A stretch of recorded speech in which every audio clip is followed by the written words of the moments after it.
Muito bem, meus amigos, e retomando aqui o nosso estudo do Livro dos Espíritos, nós estamos na parte primeira das causas primárias, capítulo 3 da criação. Nós abordaremos hoje, a princípio, dois temas, diversidade das raças e pluralidade dos mundos.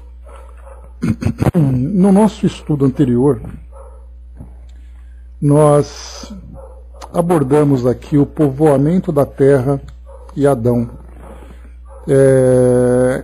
Item em que nós lemos aqui juntos, né, aquela passagem do livro Gênesis, capítulo 1 e capítulo 2, que foi exatamente, né, lembrando mais uma vez Kardec, quando ele apresentava esses ensinamentos que os espíritos traziam, ele então apresentava algo que criaria um choque com os ensinamentos trazidos pelas religiões dominantes do nosso mundo, no caso ali no mundo ocidental, no caso a religião, o cristianismo de um modo geral, dividido ali nas religiões católicas e também nas religiões protestantes, e a ideia da formação do mundo a partir dos relatos do livro Gênesis era então predominante na comunidade religiosa.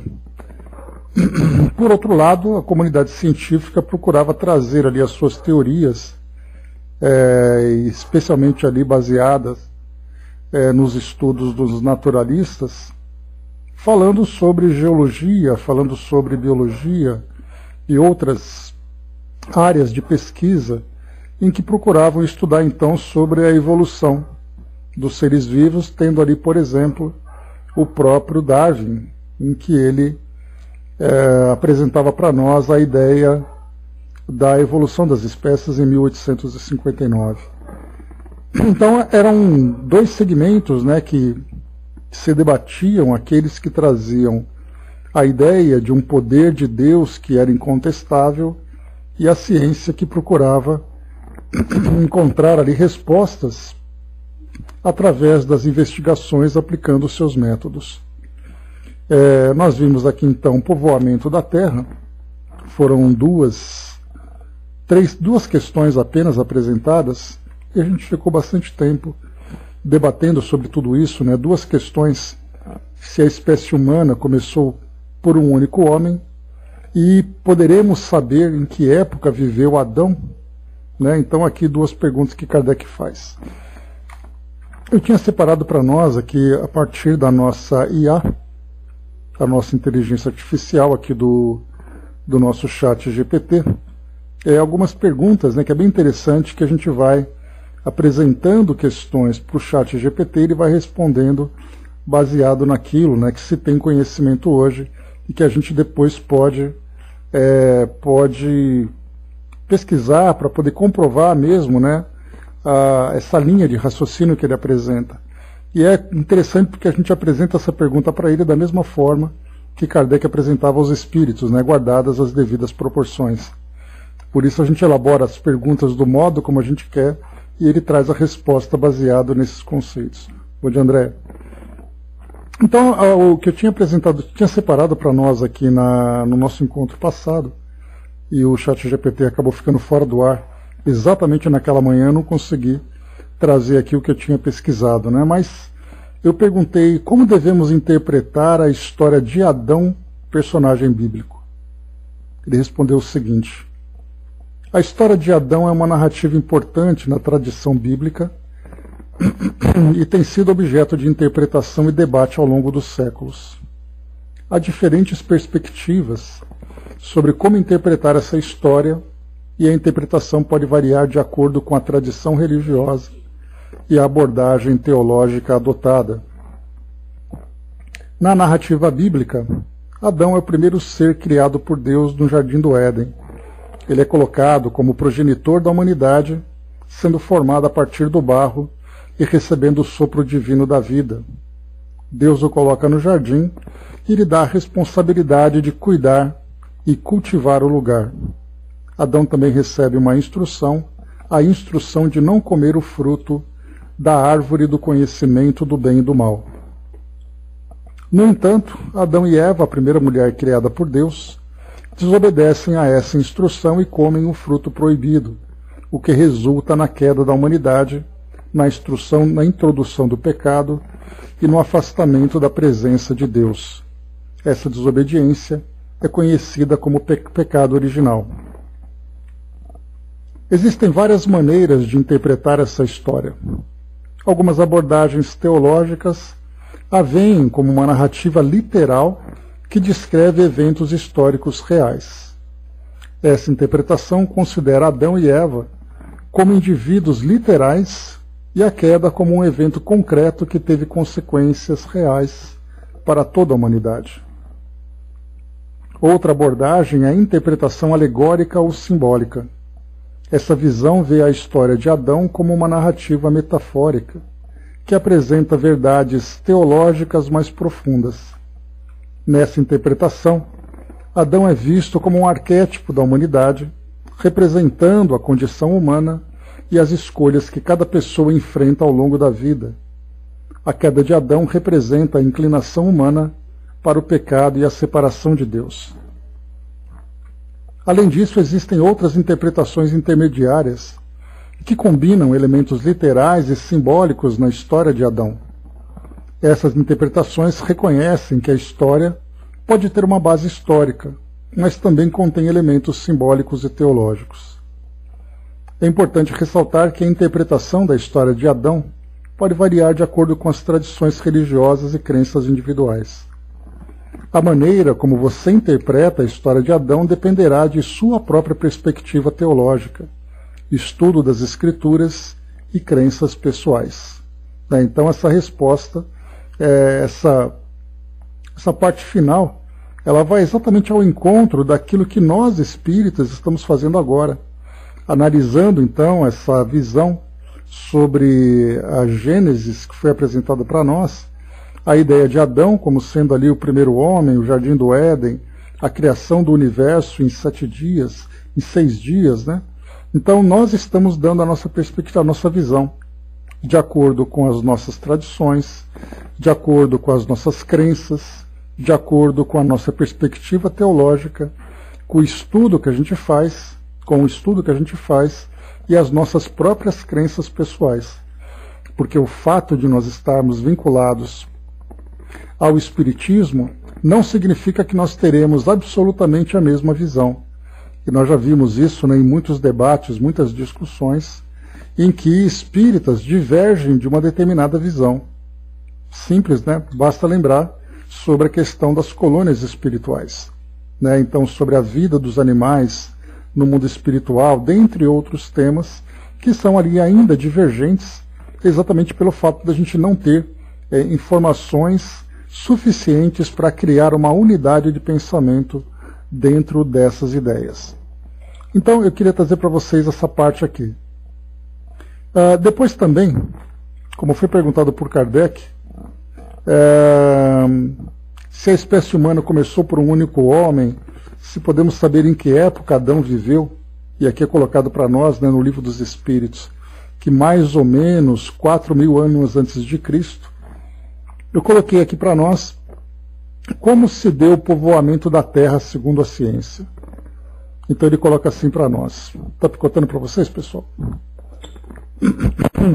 Está limpinho. Mas vamos lá.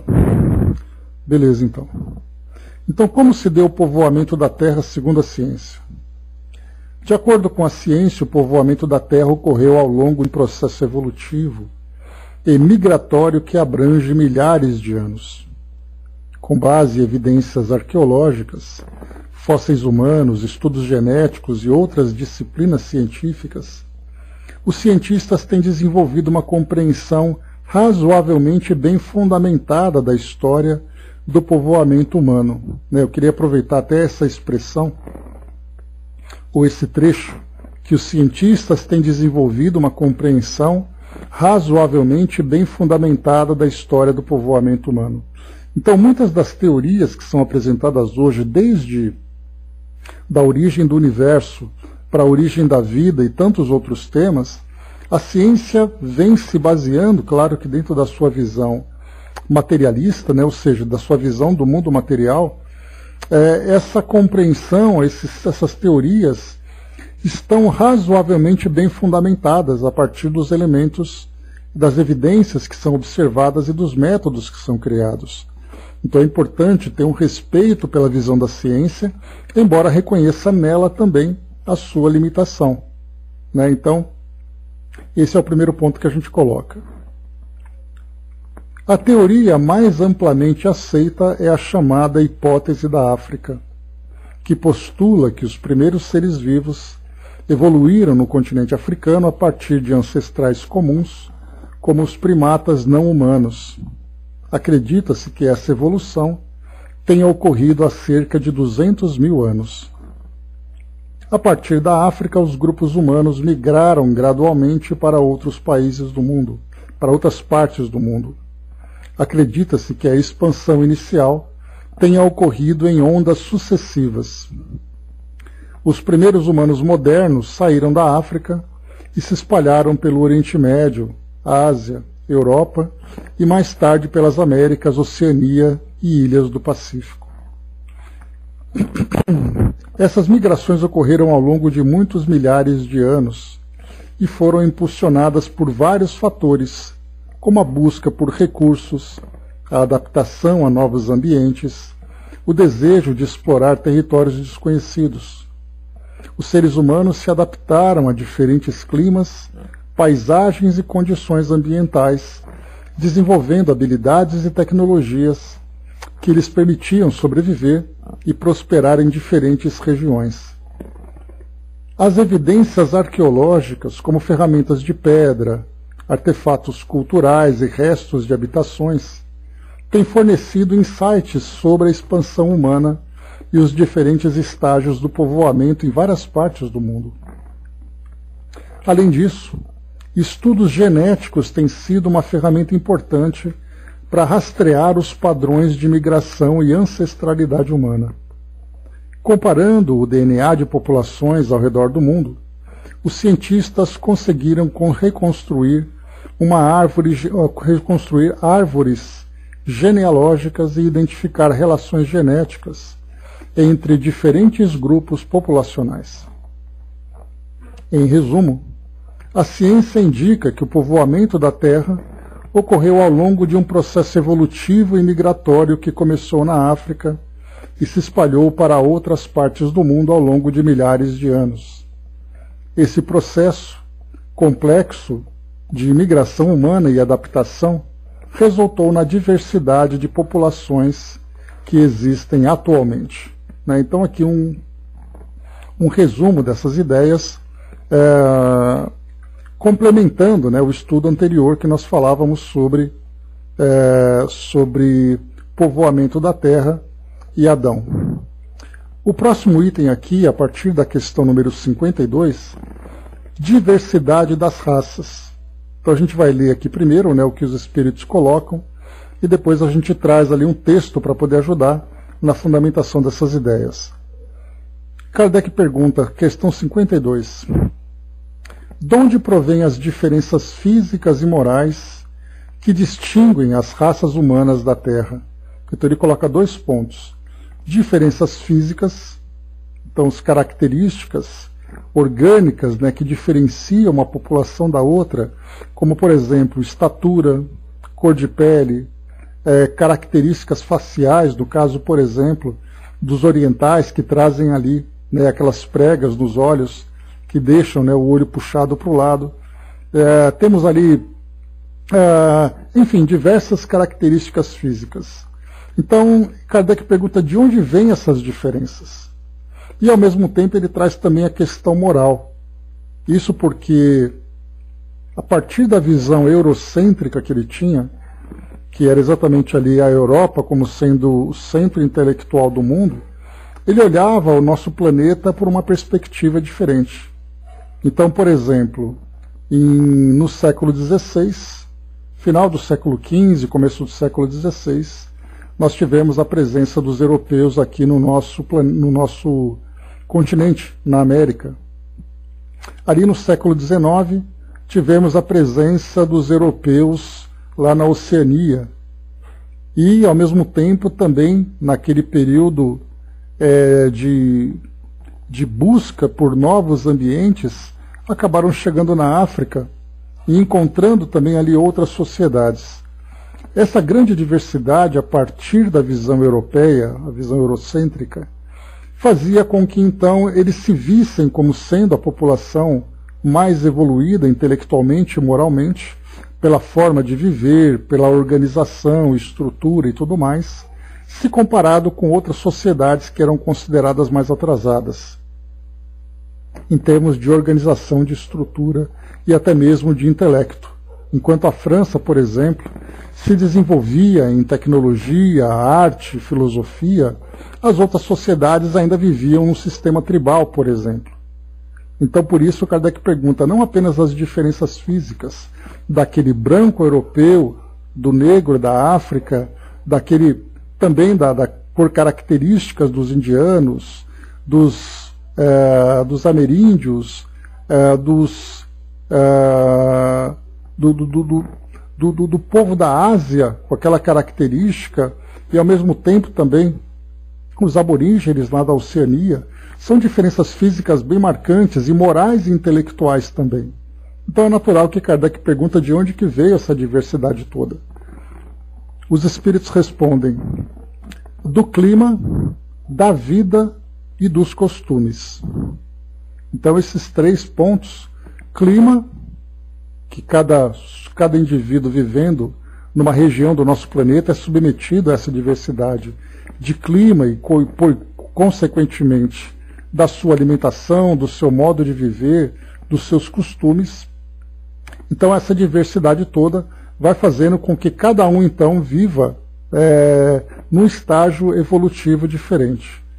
E os espíritos colocam: dá-se aí o que se dá com 2 filhos de uma mesma mãe, que, educados longe um do outro e de modos diferentes, em nada se assemelharão quanto ao moral. Então, os espíritos trazem de uma forma bem simples essa resposta, mostrando que é simplesmente cada indivíduo vivendo experiências diferentes vão também desenvolver hábitos e características diferentes. Questão 53. O homem surgiu em muitos pontos do globo? A resposta: sim, e em épocas várias, o que também constitui uma das causas da diversidade das raças. Quando fala que ele surgiu, dá a ideia de aparecer. E aí, então, como a gente já viu anteriormente no texto lido, que traz ali um resumo das evidências que foram observadas sobre essa migração a partir da África, que era o continente considerado o berço da humanidade, e essa migração para todas as demais regiões, mostra então que cada região foi ocupada numa determinada época, sendo ali, por exemplo, a América do Sul uma das regiões que mais demorou para ser habitada, ali por volta de 14 mil anos. E finalmente a própria Nova Zelândia, que é a última ilha aí conquistada pelas demais sociedades, principalmente europeias. Então nós vamos perceber que o homem conseguiu ocupar todas as regiões do planeta. Não necessariamente habitar nelas, mas ocupá-las. Mas tudo isso a partir de migrações que foram acontecendo ao longo do tempo. Por isso, então, quando os espíritos respondem que sim, o homem surgiu em diversos pontos do globo, em várias épocas diferentes, mostra para nós, então, como se deu essa diversidade de raças. Depois, respondem eles, dispersando-se os homens por climas diversos e aliando-se os de uma ou os de outras raças, os de uma aos de outras raças, novos tipos se formaram. Então eles colocaram aqui nessas 3, 4 linhas que nós lemos, um resumo bem simplificado do que aquilo que hoje, no século XXI, a nossa ciência estuda através das evidências estudadas pela paleontologia, arqueologia, antropologia e dentre outras ciências também. Na questão 53A, essas diferenças constituem espécies distintas. Aqui nós vamos lembrar que quando nós falamos em espécies, nós vamos falar espécies distintas, nós falaremos, por exemplo, da diferença entre uma banana e uma laranja, entre uma coruja e uma raposa. Então, quando Kardec pergunta se essa diversidade de raças constituiriam espécies distintas, os espíritos respondem certamente que não. Todos são da mesma família. Porventura, as múltiplas variedades de um mesmo fruto são motivo para que elas deixem de formar uma só espécie? Então nós falamos aqui da espécie humana. E dessa espécie humana, nós tivemos no passado, sim, variações dessa espécie, quando nós encontrávamos, por exemplo, o homem de Neandertal, o Homo floresiensis, o homem devaniano, o Homo sapiens sapiens, como nós conhecemos hoje. Como nós conversamos no nosso encontro anterior, gradualmente essas outras variações começavam a desaparecer, fazendo com que dentro da espécie humana uma única linhagem prevalecesse. E essas misturas foram acontecendo, e por uma, como Charles Darwin lembrou, por uma seleção natural, essas demais espécies menos adaptadas acabaram então desaparecendo. E aí o ser humano, o Homo sapiens sapiens, foi então a espécie escolhida por Deus para que nós, espíritos, nessa condição evolutiva, pudéssemos reencarnar.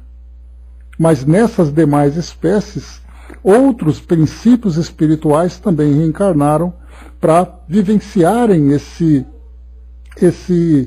processo evolutivo. E aí então nós vamos sempre levar nossas mentes lá para os laboratórios do plano espiritual, que André Luiz chamou a nossa atenção quando nós estudamos o Evolução em Dois Mundos, falando sobre todos os espíritos que trabalhavam nesse, vamos dizer, nesse laboratório experimental, fazendo com que as espécies fossem então selecionadas para que existissem aqui no nosso planeta.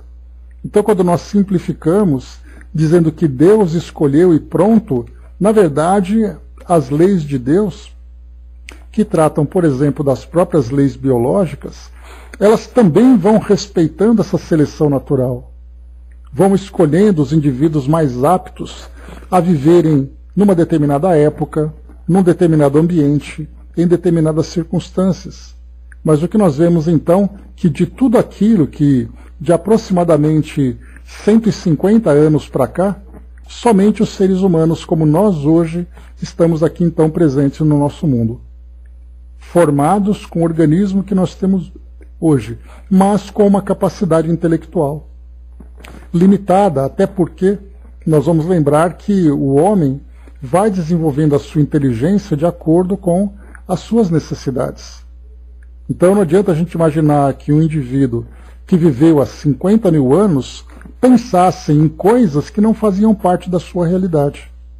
A princípio, para ele, era ali, inicialmente, a sua sobrevivência, a organização dos primeiros grupos nômades, formando ali as primeiras tribos a partir do momento em que ele se torna sedentário, começando a sua organização, dando vazão aos seus instintos e, ao mesmo tempo, dando também vazão ao seu intelecto, à sua inteligência, para que ele pudesse se organizar. E conforme, quanto mais ele evoluía intelectualmente, significava que não apenas a estrutura social que ele vivia, cultural, enfim, científica, em todos os ambientes que ele vivia, nós vimos também ali a evolução do próprio princípio espiritual, através das reencarnações, e naquela época, bom dia, Marli, aquelas reencarnações elas eram mais curtas do que as nossas hoje. Estimava-se, por exemplo, que uma reencarnação se dava entre 20 e 30 anos de idade. Exatamente porque ali, pelo fato de não terem condições de lidarem com as adversidades do clima, adversidades do ambiente, os perigos e outras situações que ele vivenciava, como lesões, doenças e tudo mais, ele acabava desencarnando rapidamente. Hoje nós temos uma expectativa de vida aqui no Brasil, por exemplo, Ok, obrigado, Angelina, até a próxima. Então, nós temos hoje uma expectativa de vida aqui no Brasil em torno, depois da última pesquisa que foi feita, em torno de 74 anos aqui no Brasil. E nós estamos vendo ali, né, 80, 90 anos, se tornar uma idade absolutamente natural hoje para nós. Se nós voltássemos 40, 50 anos no tempo, uma pessoa com 80 anos de idade era aquela pessoa que já tinha, né, há muito tempo passado ali do seu tempo de validade aqui no nosso planeta. Agora não, agora uma pessoa com 100 anos, né, recentemente, também no fim de semana passado, minha irmã foi participar da festa de aniversário da esposa do marido de uma paciente e estava comemorando 96 anos de idade. Quer dizer, normal, 96 anos. Vamos comemorar 100 anos de uma forma muito tranquila. Então isso mostra uma evolução do nosso organismo, evolução do nosso conhecimento e também evolução do nosso próprio princípio espiritual. Então, todos somos da mesma espécie, conforme os espíritos respondem. E a questão 54, antes de partirmos aqui para a nossa parte teórica, pelo fato de não proceder de um só indivíduo à espécie humana, devem os homens deixar de considerar-se irmãos? Aqui é interessante essa resposta, porque dá para perceber que o espírito aqui não foi muito paciente com Kardec. Então, já que todos nós não viemos de Adão, o que facilitaria o nosso entendimento, dizendo que nós somos irmãos biológicos, né?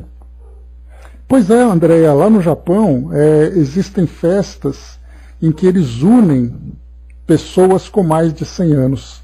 Precisa ver a quantidade de gente que vai lá. Porque enquanto o Brasil tem 74 anos de expectativa de vida, no Japão ali gira em torno de 82, 83 anos. Né? Então, assim, as festas para celebrar ali os centenários é muita coisa. Né? Ué, dá para você comer peixe também aqui, ué. Tranquilo, ainda mais você que é carioca, tranquilo. Então aqui, pessoal, quando Kardec coloca essa ideia da consanguinidade, irmãos consanguíneos pelo fato de todos terem vindo do mesmo indivíduo inicial. Após os esclarecimentos, e Kardec também já tinha essa ciência, mas após os esclarecimentos mostrando que os seres humanos foram surgindo de vários indivíduos, evoluindo através ali de vários indivíduos, não havia necessariamente uma consanguinidade. E aí Kardec então ele faz ali uma mistura entre uma pergunta mais científica, mais técnica, e uma pergunta mais moral. O fato de nós não termos o mesmo indivíduo que deu origem a todos, já que nós lembramos, né, que aqueles hominídeos do passado eram vários que foram evoluindo através do cruzamento entre espécies, a evolução biológica, a evolução espiritual e coisa e tal, para chegarmos depois nos seres humanos. Então, já que nós viemos de várias fontes diferentes, podemos dizer assim, significa então que nós não precisamos nos considerar irmãos? A resposta dos espíritos: todos os homens são irmãos em Deus, porque são animados pelo Espírito e tendem para o mesmo fim. Então essa é a primeira parte da pergunta. Que independente de uma consanguinidade, de uma fraternidade ou de uma irmandade biológica, nós temos uma irmandade espiritual, né, uma ligação espiritual. Pois é, e sabe, Dudu, tem uma empresa aqui no Brasil que você contrata para fazer a sua linhagem genética. Então você não precisa de indicação médica, você simplesmente quer fazer para estudar o seu código genético. E aí então eles vão lá, coletam material e tudo mais e fazem depois, mostrando um mapinha, inclusive, dizendo onde se encontra no nosso planeta uma região de maior incidência com a mesma característica genética que a sua. Então é bem curioso isso, né? Então, com esse DNA conseguiram fazer esse rastreamento de onde tudo surgiu. E aí então, olha que os espíritos respondem: estais sempre inclinados a tomar as palavras na sua significação literal. Ou seja, né, Quando você fala sobre irmãos, quer dizer então que você só pode se considerar irmãos se forem consanguíneos, e não esses irmãos espirituais. Por isso então ele coloca, né, que nós sempre estamos inclinados a tomar as palavras ao pé da letra, né, os espíritos diriam para Kardec. E na verdade nós temos que expandir um pouco mais a nossa visão, sairmos dessa literalidade e começarmos a pensar de um modo mais genérico, de um modo mais poético. Então, essas são as questões, pessoal, 52, 53 e 54, desse item que fala da diversidade das raças. Antes de nós passarmos aqui para a pluralidade dos mundos, eu queria ler para vocês aqui o texto da nossa IA, que trouxe aqui para nós um esclarecimento a respeito da diversidade das raças. Eu coloquei aqui para ele, né? Explique como se deu a diversidade das raças. A diversidade das raças humanas é resultado de um conjunto complexo de fatores, incluindo adaptação ao ambiente, migração, isolamento geográfico, mutação genética e interação entre diferentes grupos populacionais ao longo do tempo. A explicação para a diversidade racial é encontrada nas características genéticas e na história evolutiva das populações humanas.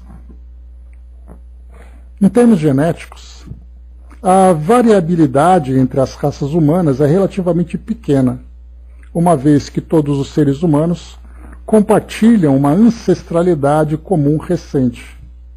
Estima-se que a divergência genética entre as populações humanas modernas tem ocorrido há cerca de 200 mil anos, o que é um período relativamente curto em termos evolutivos. A principal razão por trás da diversidade racial é a adaptação a diferentes ambientes. À medida que os grupos humanos migram e se estabelecem em diferentes partes do mundo, eles enfrentaram condições ambientais diversas como clima, temperatura, disponibilidade de alimentos e exposição à radiação solar.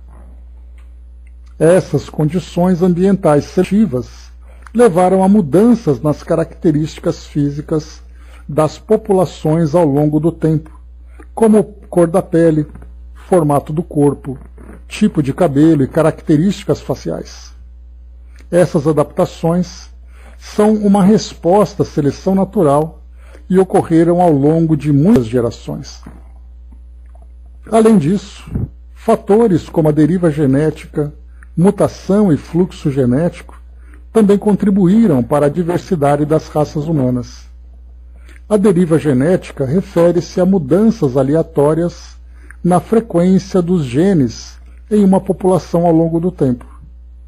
A mutação é a introdução de novas variações genéticas por meio de erros de replicação do DNA.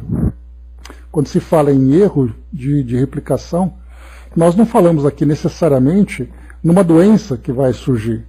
Quando se fala em erro, significa uma alteração na característica genética que pode mudar, por exemplo, a estatura de um indivíduo, que pode mudar, por exemplo, a característica da sua pele, a cor dos seus olhos.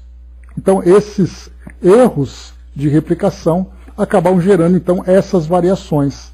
Alguns desses erros acabam fazendo com que o indivíduo se torne inviável para existir biologicamente.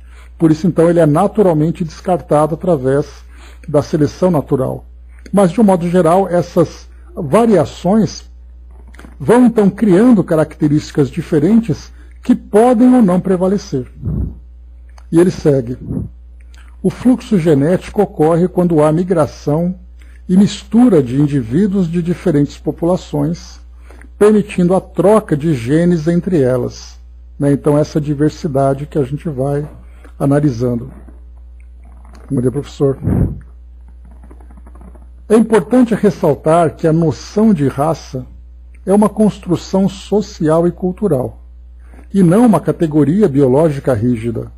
Bom dia, Rob. A variação genética humana não se alinha perfeitamente com as características raciais usadas em diferentes sociedades. Além disso, a genética humana mostra que há muito mais semelhanças do que diferenças entre os grupos raciais, e a diversidade genética dentro de uma população racial é frequentemente maior do que a diferença genética entre diferentes populações raciais. Em resumo, a diversidade das raças humanas é o resultado de uma combinação de fatores genéticos e evolutivos, incluindo adaptação ao ambiente, migração, deriva genética, mutação e fluxo genético. Esses processos, ao longo do tempo, moldaram as características físicas e genéticas das populações humanas, resultando em diferenças observadas na aparência entre os grupos raciais. No entanto, é importante enfatizar que a noção de raça é uma construção social e que a genética humana mostra uma maior semelhança do que a diferença entre os grupos raciais. Bom dia, Osmar. Então aqui traz para nós, então, nesse resumo, como se deu essa diversidade, e hoje tão bem estudado pela biologia, trazendo para nós ali, na parte da genética, todas essas características e alterações que foram acontecendo, já que hoje é possível nós entendermos de que modo que há essa replicação de DNA. Então esse aqui é o ponto que responde, que vai ao encontro daquilo que os espíritos trouxeram a Kardec, só que, claro, eles não tinham condições de entrar nesse tema de uma forma tão profunda, exatamente porque não se tinha conhecimento científico na época para fazer ali uma análise, uma interpretação daquilo que os espíritos diziam. Hoje não, hoje é diferente. É por isso que nós conversamos bastante. Lembrando que se por acaso hoje nós quiséssemos criar uma nova edição do Livro dos Espíritos, nós passaríamos de 1019 questões para 10.000 questões muito fácil. Porque hoje nós temos áreas de pesquisa no campo biológico, no campo astronômico, das leis, física, química e dentre outros fatores, questões sociais, religiosas inclusive, espirituais, com conhecimentos mais abrangentes que nós temos hoje, com essa evolução de com mais de 160 anos de doutrina espírita, quanta coisa surgiu. Então nós poderíamos hoje escrever aqui muitas e muitas outras questões. Porque enquanto Kardec se encontrava ali, naquela época, debatendo sobre Adão, sobre Bíblia e tudo mais, hoje nós temos ali um acervo enorme de informações científicas, filosóficas, culturais que poderiam ser abordadas. E por isso, então, os espíritos poderiam trazer para nós agora respostas muito mais profundas, porque agora nós temos condições de abordar tudo isso. André colocou, e tem gente que não aceita isso, continua parado em 1857. É aquela ideia, André, por mais racional que muitas pessoas sejam, elas ainda trazem aquele atavismo de que nós precisamos seguir um livro sagrado, como acontece no Alcorão, como acontece na Bíblia e outras obras também. Então, na verdade, o que Kardec propôs com o Livro dos Espíritos foi trazer para nós questões que podem ser analisadas, mas que seria para nós, na verdade, um ponto de partida para a evolução do nosso conhecimento nessa relação com o mundo espiritual. E desde que nós desde que nós utilizássemos o método do controle universal que ele apresentou para todos nós poderíamos desenvolver todos esses livros com muito mais profundidade. Mas realmente parece que existe um grande medo nisso. Como eu já comentei com vocês, nós vamos encontrar lá a segunda parte do Livro dos Espíritos, o último capítulo chamado Os Três Reinos. 3 reinos. O reino mineral, vegetal e animal. Hoje, dentro da biologia, nós temos 6 reinos, dentro das classificações taxonômicas. Nós estudamos as moneras, protistas, fungos, vegetais, animais. Ou seja, temos ali várias outras situações que podem ser analisadas. E se nós entregássemos esse capítulo dos 3 reinos para biólogos, para botânicos, veterinários, geólogos, por que não? Imaginemos quantas questões iam surgir. Mas Kardec colocou ali meia dúzia de perguntas, porque Não tinha necessidade de um aprofundamento. O objetivo naquela da doutrina espírita era despertar a nossa consciência para a realidade do mundo espiritual que começava a se apresentar. Então não adiantava querer explorar muito de onde vieram os animais, para onde vão os animais e tudo mais. Era nos conscientizar dessa realidade e despertar em nós valores que precisavam ser desenvolvidos. Hoje, nós temos condições de continuar desenvolvendo esses valores, mas agora adentrando com muito mais profundidade dentro do campo científico e filosófico. Mas parece que nós entramos numa certa acomodação, né? Parece que temos medo de mexer com aquilo que já foi instituído, né, com tanta maestria por Kardec naquela época, mas ali era só o começo. E nós parece que paramos no começo, né? Mas vamos em frente. Bom, fechando aqui então, pessoal, diversidade das raças. Vimos aqui quanto conhecimento nós temos hoje. O próximo item, que a gente já vai entrar aqui em seguida, é a pluralidade dos mundos. Então Kardec traz para nós aqui quatro questões. Vamos a ela. E depois a gente vai trazer textos para poder ilustrar um pouco mais sobre tudo isso. Pluralidade dos mundos, é uma palavrinha que é um trava-língua, né? Então, o que é pluralidade dos mundos? Significa mais mundos habitados pelo mundo afora, pelo universo afora. Então já não é um mundo singular como o planeta Terra, mas são mundos plurais, com vários e vários outros mundos que teriam vida, que teriam existência. Mas Kardec pergunta, vamos aqui analisar então. São habitados todos os globos que se movem no espaço? E quando ele fala todos os globos, ele fala todos dentro do conhecimento que tinha no século XIX. Hoje, no século XXI, já na segunda década, quando nós falamos, na terceira década já que já entramos, quando nós falamos sobre todos os globos do mundo, nós temos os telescópios que vão ali mostrando os confins do universo, que multiplicou assim de uma forma absurda aquilo que se tinha de conhecimento no século XIX para aquilo que nós temos de conhecimento hoje. Mas mesmo assim, todos esses globos são habitados? A resposta: sim, e o homem terreno está longe de ser, como supõe, o primeiro em inteligência, em bondade e em perfeição. Entretanto, há homens que se têm por espíritos muito fortes e que imaginam pertencer a esse pequenino globo o privilégio de conter seres racionais. Orgulho e vaidade. Julgam que só para eles criou Deus o universo.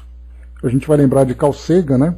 Década de 1980, que dizia, né, que diante da grande imensidão do universo, se o nosso planeta fosse o único habitado, seria um grande desperdício de espaço.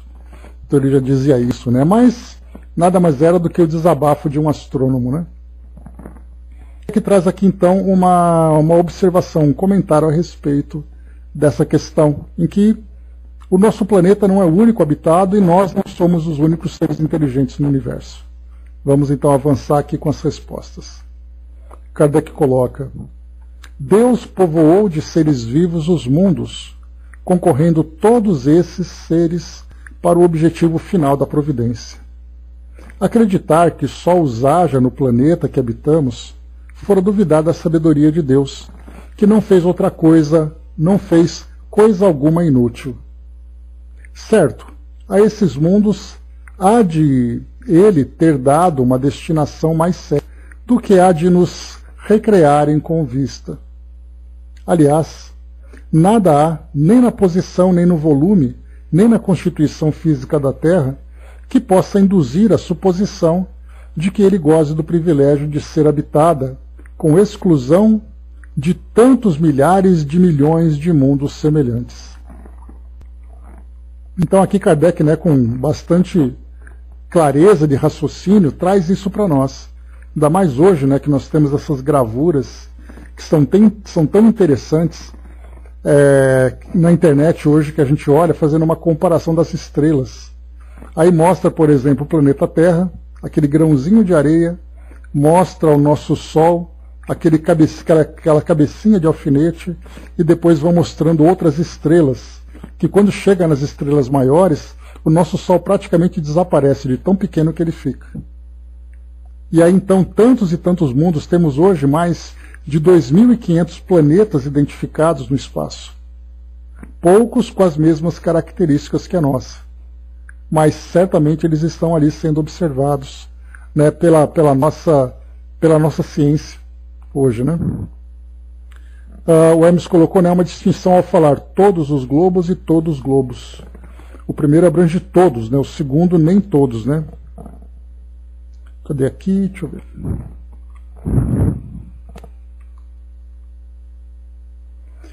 Aqui Kardec colocou o genérico, né? Todos os globos. 56. É a mesma a constituição física dos diferentes globos? Não, de modo algum se assemelham. Então a gente percebe nessa questão se é a mesma constituição física dos diferentes globos. Quando se faz uma pergunta como essa e os espíritos respondem não apenas numa linha, eles respondem em meia linha, não de modo algum se assemelham. Hoje nós temos na astronomia, na astrofísica, condições de nós estudarmos espectros de luz, né, de radiações eletromagnéticas, que vão identificando as características dos planetas, se eles são sólidos, se eles são gasosos, né, quais são os gases, quais são os elementos, né, inclusive, há um tempo foi descoberto um planeta que ele era formado de diamante, enquanto que outros planetas são formados com gases altamente tóxicos para nós. Então aqui os espíritos não adentraram muito, até porque a única forma que eles tinham, naquela época do século XIX, de fazer observações, eram observações ópticas, através de telescópios que eram, na verdade, ali lunetas, que tinham sido criadas, né? Então não era possível ver muita coisa. Olhavam, por exemplo, os anéis de Saturno, olhavam Júpiter, achavam muito interessante, ok. Hoje não, hoje nós temos radiotelescópios que são capazes de fazer análises extremamente detalhadas, né? O Hubble tirava aquelas fotografias maravilhosas, depois chegou o James Webb trazendo ali uma visão muito mais profunda, vendo ali planetas que são radiantes aqui no nosso próprio sistema, que nós até o ano passado não conhecíamos. Então são constituições físicas diferentes desses globos. Porque aparentemente, quando se olhava, por exemplo, para Júpiter, via uma grande bola sólida. E depois nós percebemos, né, que depois do cinturão que nós temos aqui, depois do planeta Marte, os demais planetas são gasosos, né, com exceção dos últimos. Mas são gasosos. Mas isso não era possível, porque você olhava e você via aquela imagem que dava a impressão de que era alguma coisa sólida. Então hoje nós temos ali visões diferentes. Dudu colocou, né, a coisa foi tão bem feita, né, que se o Sol maior que outras estrelas fosse maior, como é a Terra derreteria, certamente. Então, quer dizer, o nosso planeta está na posição certa, com a estrela certa, orbitando da forma certa e assim vai. Questão 57. Não sendo uma só, para todos a constituição física dos mundos, seguir-se-á tem organizações diferentes os seres que o habitam? Então, já que os planetas são formados por características físicas, trazem características físicas diferentes, aqueles que habitam, já que disseram que em todos os lugares do universo sempre temos ali mundos habitados, então esses seres têm características diferentes. A resposta, sem dúvida, do mesmo modo que no vosso, os peixes são feitos para viver na água e os pássaros no ar. Então aqui também uma resposta bastante simples, que hoje nós temos condições de aprofundar e nós vamos ler daqui a pouco aqui alguns resumos sobre isso. E a última questão desse tópico. Os mundos mais afastados do Sol estarão privados de luz e calor por motivo de esse astro se lhes mostrar apenas com a aparência de uma estrela? Então, quanto mais distantes do Sol, menos luz e calor esses corpos, esses astros possuem, esses planetas possuem?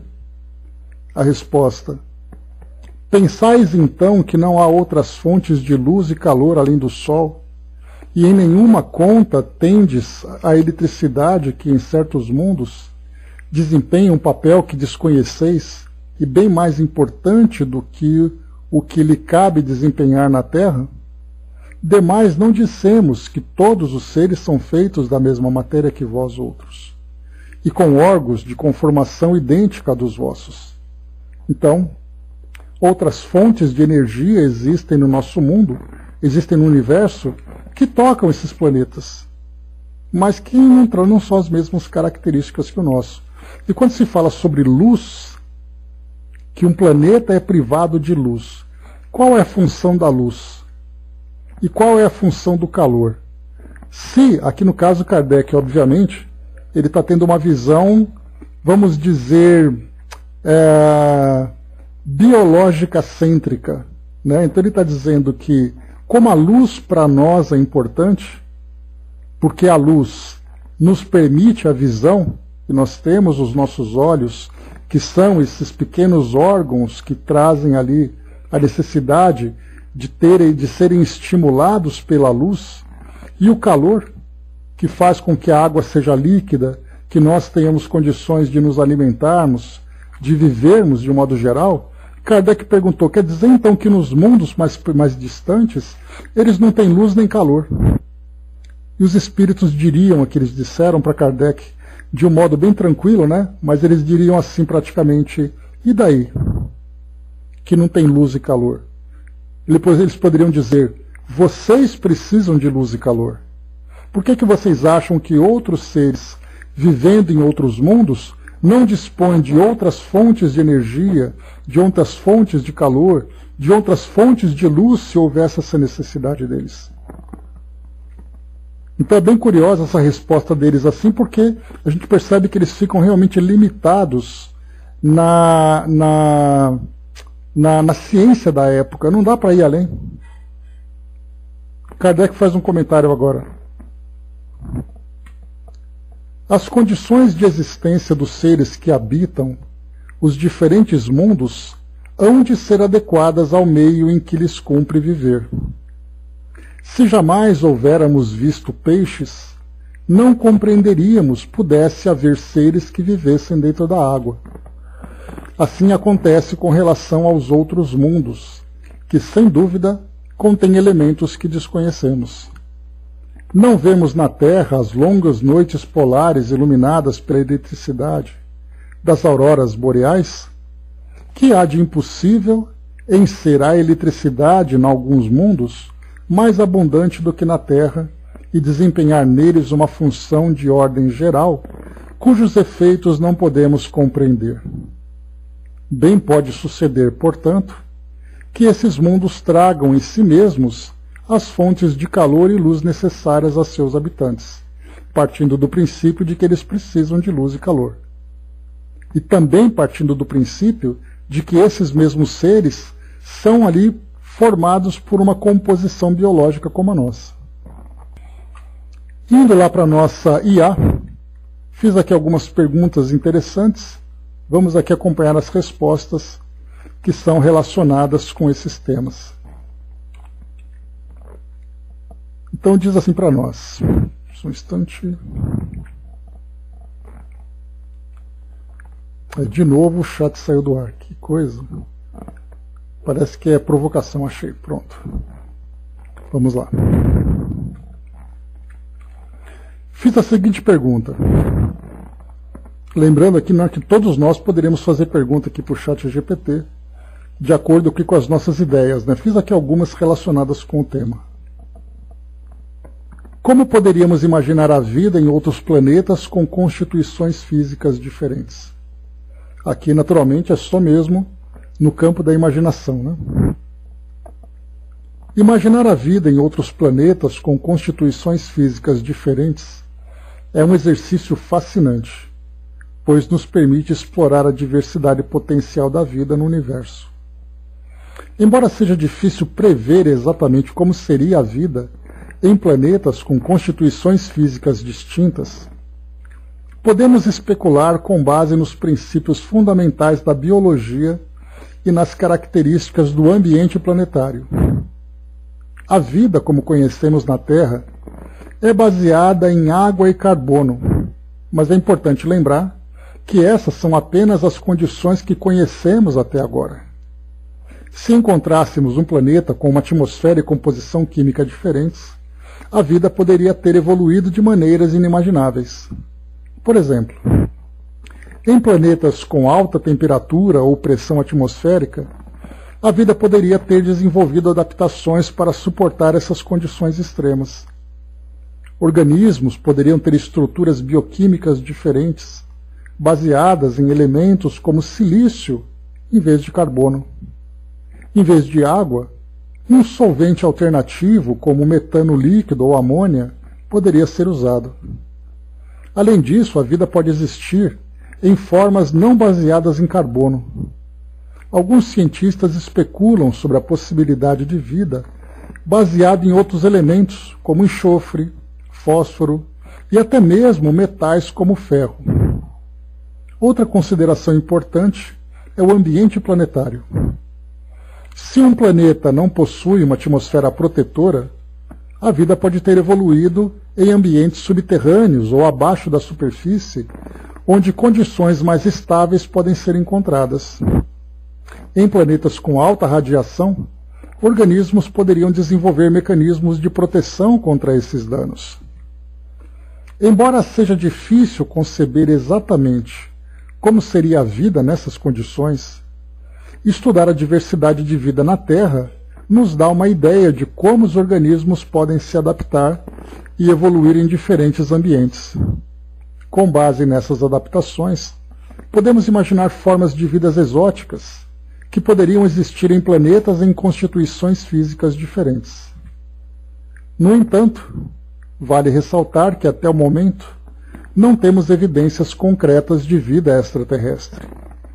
A busca por vida em outros planetas é um campo ativo de pesquisa e a descoberta de formas de vidas diferentes das conhecidas seria um avanço científico significativo. Então aqui pelo menos curiosa essa abordagem que ele fez, né? Fiz aqui outra pergunta, extrapolando um pouquinho essa visão. Há alguma teoria sobre vida em dimensões diferentes da nossa?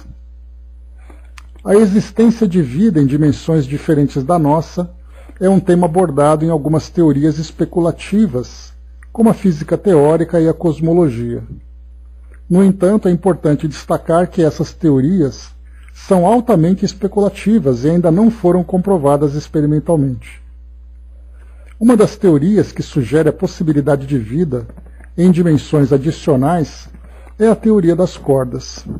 De acordo com essa teoria, as partículas fundamentais que compõem o universo não são pontos, mas sim cordas vibrantes que existem em uma realidade com mais de 3 dimensões espaciais. Lembrando, que essas dimensões, nós falamos em largura, altura e profundidade. É o nosso conhecido 3D. Agora, fora dessa dimensão, outras dimensões poderiam existir.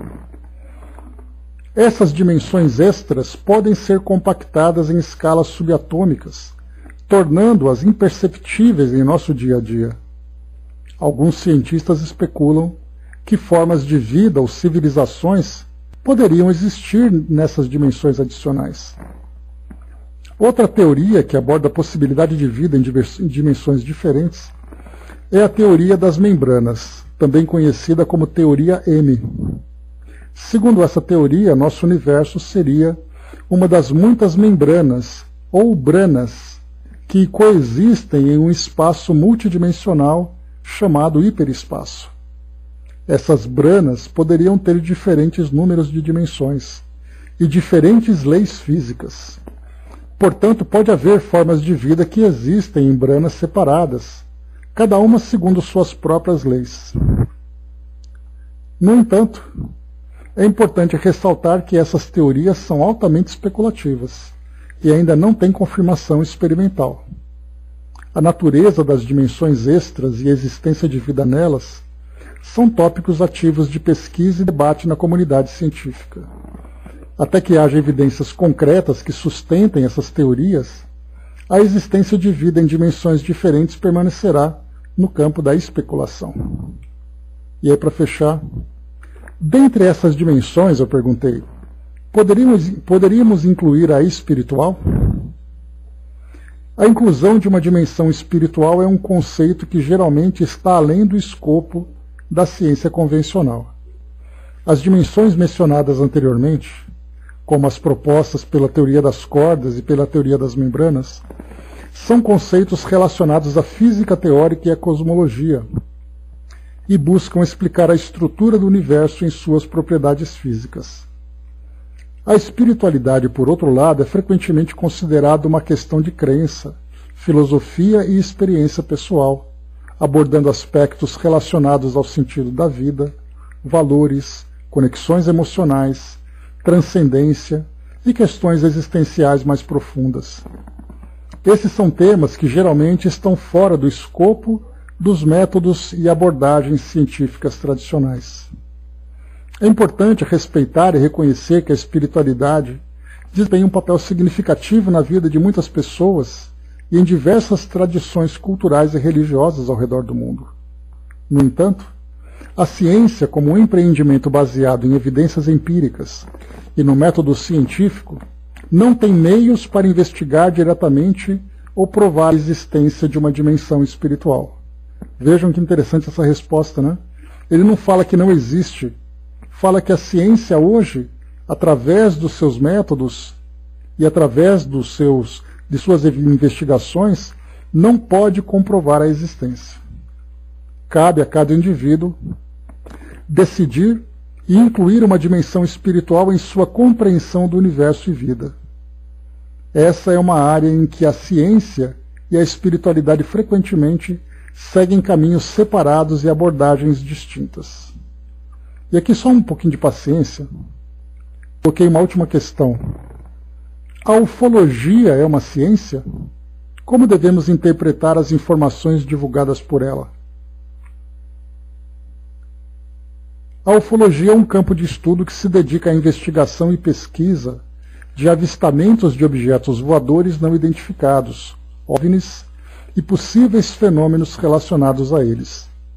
No entanto, é importante destacar que a ufologia não é amplamente reconhecida como uma ciência estabelecida na comunidade científica.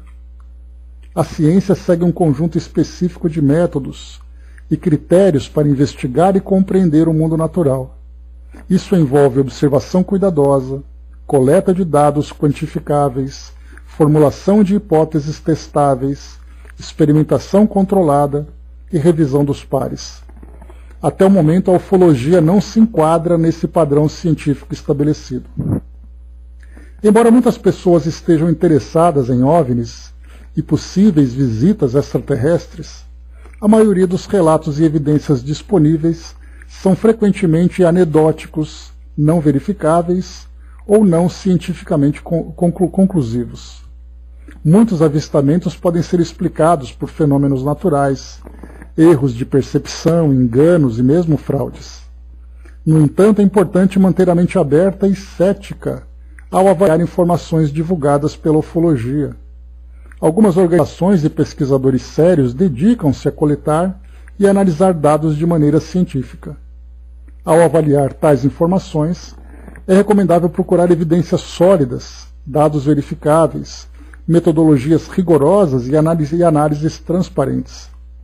É sempre benéfico que essas informações sejam submetidas a revisão e escrutínio por especialistas de diversas áreas científicas relevantes. Além disso, é importante distinguir entre afirmações baseadas em evidências científicas e especulações ou teorias infundadas. Em resumo, embora a ufologia não seja considerada uma ciência estabelecida, é possível abordar as informações divulgadas por ela com uma mente aberta e crítica, buscando evidências concretas e análises cientificamente válidas. Então, aqui para finalizarmos, eu coloquei então essas questões. Imaginemos colocar isso aqui no Livro dos Espíritos, né? Numa nova edição do Livro dos Espíritos. Qual resposta que os espíritos iam trazer. Então eu procurei fazer aqui uma análise sobre o mundo concreto que nós conhecemos, teoria de outras dimensões, incluindo a dimensão espiritual, o entendimento que se tem hoje sobre visitas extraterrestres, objetos voadores não identificados, etc, etc, e nós vimos ali as respostas que foram dadas, né? Então a gente conseguiu cobrir, a partir dessa ideia da pluralidade dos mundos, todas as possibilidades que nós temos atualmente, pelo menos dentro do campo da ciência. Então, para finalizarmos, pessoal, o próximo item que a gente vai estudar na semana que vem, considerações e concordâncias bíblicas concernentes à criação. Mais uma vez aqui a gente só vai mesmo ler essa parte para seguir aqui o nosso roteiro, mas a gente já se desprendeu, né, pelo menos aqui no nosso estudo, sobre essa questão das informações bíblicas relacionadas com a ciência, né? Então, finalizamos aqui então o nosso estudo de hoje. Já peço desculpas pela nossa